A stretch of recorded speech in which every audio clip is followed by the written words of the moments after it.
첫 시간 주님께 안녕하세요. 대강교회 오은 목사입니다. 6월 28일 금요일입니다.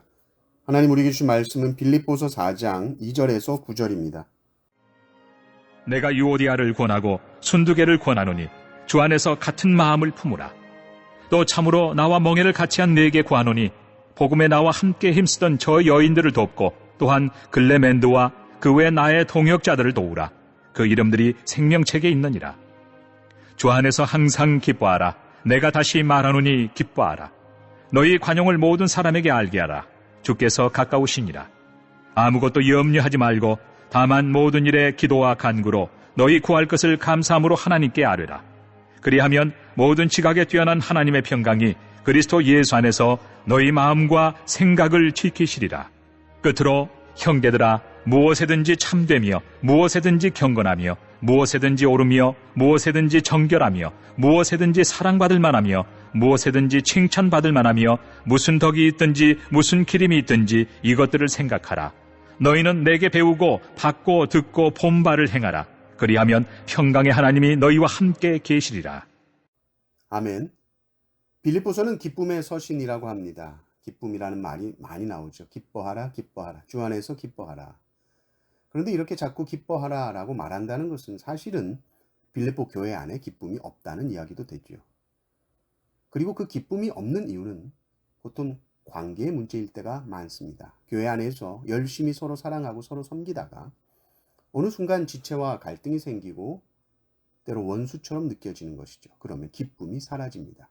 오늘 말씀을 보면 유오디아와 순두개가 그랬다고 합니다.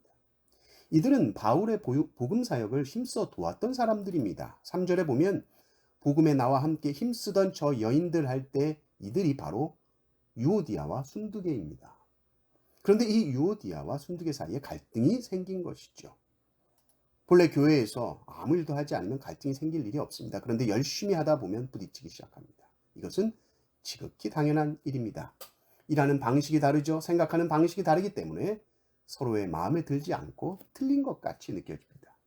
그런데 이 갈등이라는 것은 공동체가 서로를 더 많이 이해하고 알아감으로 더욱 공동체가 곤고하게 서갈 수 있는 기회가 됩니다. 그러나 그 갈등을 잘 해결하지 못하고 그 갈등이 더 커지면 공동체는 큰 어려움을 겪고 자칫 깨어지게 되는 결과를 낳게 되는 것이죠. 사도 바울은 유오디아와 순두개에게 이렇게 권합니다. 주 안에서 같은 마음을 품으라.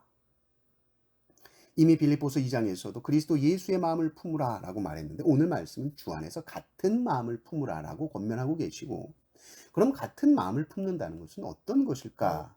본문 속에서 우리가 답을 찾는다면 바울은 관용이라는 말을 합니다. 5절을 보면 너희 관용을 모든 사람에게 알게 하라. 관용이라는 말은 너그러운 마음, 용납하는 마음입니다. 관용의 반대말은 지나친 엄격함이죠. 지나치게 엄격한 사람들은 사람을 용납하지 못합니다. 어떤 실수나 연약함, 허물을 잘 용납하지 못합니다. 근데 바울은 너희 관용을 모든 사람에게 알게 하라 라고 말합니다. 너그러운 마음, 용납하는 마음이 있어야 같은 마음을 품을 수 있다.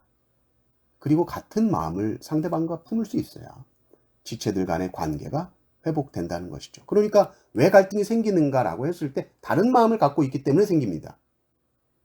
갈등이 있는 부부 이야기를 들어보십시오. 다른 이야기 하고 있습니다. 다른 마음입니다. 같은 사건, 같은 일이지만 완전히 다르게 해석하고 다르게 판단하고 말합니다. 두 사람의 이야기 다 들어보지 않으면 제대로 진상 파악할 수 없습니다. 왜 그렇습니까? 같은 마음이 아니라 서로 다른 마음을 품고 있었기 때문입니다.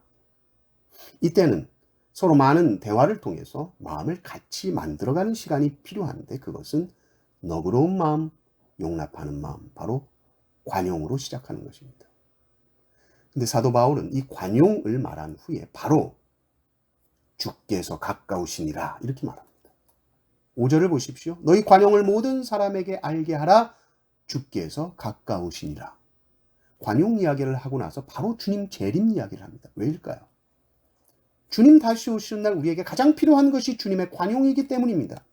우리가 주님 앞에 섰을 때에 우리가 이 땅에서 지은 죄와 허물들, 실수들이 얼마나 많겠습니까? 그러니 우리는 주님의 이 관용하심이 없으면 주님 앞에 도무지 설 수 없는 자가 우리들입니다. 그런데 주님은 우리를 관용하셨고, 그래서 우리는 주님 앞에 설 때 주님의 관용으로 인하여 우리는 구원받을 것입니다. 그렇다면 우리는 마땅히 이 땅에서 우리의 관용이 필요한 자들에게 너그러운 마음을 베풀어야죠. 그래서 우리의 관용을 모든 사람에게 알게 해야 된다. 여기서 중요한 말이 또 모든 사람에게 알게 하라. 몇몇 사람에게 관용을 베푸는 것은 쉽습니다. 내가 좋아하는 일부 사람에게 골라서 너그럽게 대하는 것은 쉽죠. 그러나 정말 관용을 베풀기 싫은 사람, 사사건건 모든 것이 마음에 들지 않는 그 사람에게도 너는 관용을 베푸는 자라고 인정받아야 된다. 당신은 정말 관용을 베푸시는 분이시군요. 당신 정말 너그러우신 분이시군요. 라고 인정받아야 된다. 그때 교회 갈등이 사라지는 겁니다. 그때 가정의 갈등이 사라지는 겁니다. 그때 친구와의 갈등이 사라지는 겁니다.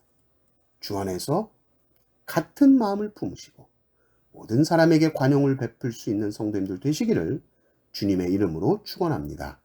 아멘.